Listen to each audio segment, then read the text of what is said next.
Перед золотом, серебром и бронзой всегда есть красный и зеленый с желтым. Есть белый, синий и красный.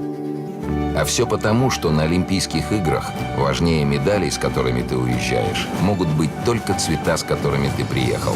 И когда цвета значат так много, их следует доверить Ариэль, сохраняя цвета России.